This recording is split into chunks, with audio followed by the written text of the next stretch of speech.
اصل تیزونه هغه ولا کینسل کړم بیا پتا نو شریف ته چې عمران خان ته درنګ را پریوتا درنګ عمران نو شریف ولا جلسه هغه کړو ښا جلسه ورته پری خو دی وینن ارته باندې رومبیا هسپتال ته غره تیدلو نو تاسو کوم اکاو کړه په سکول کې مونږه کړی او پس رحمان وی عمران خان کو ایسا 124 करना 124 दिन के धरना के बाद ऐसा हटाया जैसा मक्की को हटाता है नाक से پوښوي د مشر پوزې نه لري کومه سماز خراب شوی تاسو راته ما کړو مولانا فضل الرحمن نواز شریف او زرداری ټولو دا نه کړی و پوه دا دماکه کړی و دماکه چرته و تاسو په پایرینګ کړو په سکول باندې پایرینګ کړو ایری زیلان چې چپچا سادر با پوگا کی وای بچ بعد سلام علیکم دلان پاکستان پوښه او تاسو پوښه هغه د سردار پیژنې نه ولې نه پیژنې تر سادر با پوگا کی چې بعد دلان لري پښتون نه پښتون بداسي سادر با پوگا نه مولانا فضل الرحمن بشانتی با پښتون نه مولانا فضل الرحمن بشانتی د ریاستي زند تراکه پی قسم می دې پر رب وي او بیا می دنګوي چې مولانا فضل الرحمن بر چندن نقطه په دوزخ کې پروت منافق دی زماره برم قسم وي چې منافق دی او زه ته بیا منافق وم نه زه عمران خان ته وم منافق دی قسم منافق یم خدای دې مار د مولانا فضل الرحمن نن په دوزخ کې کته کی خو که مولانا فضل الرحمن منافقي خدای دې بهتره پاسه کیږي په دوزخ کې په جنت کې قرآن یو ځای نشوي په جنت کې ای لیوانو په سنتو برابر دی برابر دی عمران خان ته په سنتو برابر دی دا ته شکر الله چې نومه پورې ګیره راورسوه او بیا چې دی نو د غلط کارونه تخته مړه نواز شریف په حکومت کې چې ناموس رسالت کې دغه اوس دولت هلته کې درنه نه کوله ته لیونی شوی سړی نسو کوم دا خبرې دا وخت ما در نه کړی ما در نه کړی د دې نه به دا مونږ امامتي ورکړې ما پنجابیانې ګډولې د پنجابیانو ښځې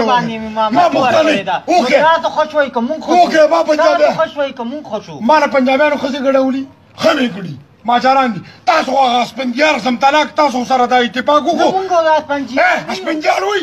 وی دی بلغوني د ښځې زه ذمه وار یم او د خپلې ښځې ذمه وار یم هیڅ په ښځه غړو مړم ته پوښتنې ښځه کوزیا او یا تاسو ما خپلې وی تاسو ما پرې استاس خبرې ته وکړه وی تاسو ما خپلې ښځې روباسي هیڅ تاسو په هغه باندې سره باندې مازغره لغره په مونږ خو د هغه نه یو ذمه وار ما ته مې په سره کې دې نه پوزای الی ورې شوې دې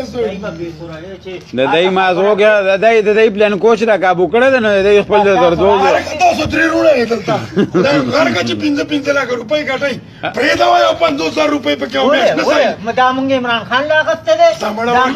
خان لاغسته دې اذان د ملکانان وایي اذان د ملکانان دا مونږ ځان لاغسته ته ملکه کې ولګي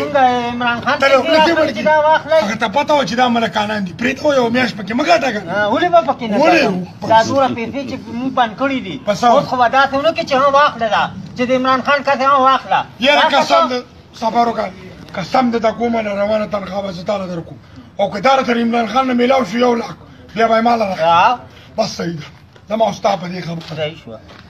زمری دی واما او دغه شان دا زمری دی جنگیږي څوک حق اړه مې بڑا خدای او رسول ته وګوره تر نواز شریف صفتونه په 70 سال کې تاسو سره پاکستان نه څه جوړ دا په موټر وی چې دی په لا اله الا الله محمد رسول اوس مې 200 دینار ولېګل او 90000 روپۍ سم یې سم وتښتېدم شاته 90000 روپۍ سم ته سترګې مو وتښتېدې ما دا ولې وای دا نواز شریف قرض اخیستی دی اوس په عمران خان سود ورکوي خدای تباه کړه چې تباه شي تاسو خو بنګلادیش نه موږ ورخوا کړو بنګالیان صحیح بنګالیان خو په دې خړنګ نه د خان په حکومت کې ډالر کمه توراتې د خان په حکومت کې غرق خو هغه مړه کاس چا عمران خان غر کړی دا نوې جامیرا باندې مسعود او اکبر عمران خان نه کړی نواز شریف 4 روپۍ خو مونږ د روزانه سود ورکو چې رابطه تاسو مارلې دي تاسو مارلې دي یختو دی وګوره اسره باندې د یختر ځان غواړي نکاح جوړ کړي موږ سړی کاته په دغه خان سړي څنګه دا خان نه چای ورته واچو دا چې خان دي څنګه چای ورته واچوي دای ته به که خبره نه کوي چاته تاسو ته زما دې په الا الله قسم خدای دې عمران خان دوزخ ته بوزي ما دې ورسره بوزي او مولانا فضل الرحمن دې خدای دې ورسره تا جنت ته بوزي دا که دا زمانه جنت ته لاړ هغه په ټولګي کې پاته وي واه ما خدای دې عمران دا خبره قیامت په ورځ باندې ډول مخې دی ډنګ ډنګ ډنګ او تاسو به پسې راغئ دا پیزان او چڼي به پسې ورپسې ته لیونی شوی که تاسو زمانه جنت ته لاړ شئ دا جنت داسې زمانه ته راځو که خیر وي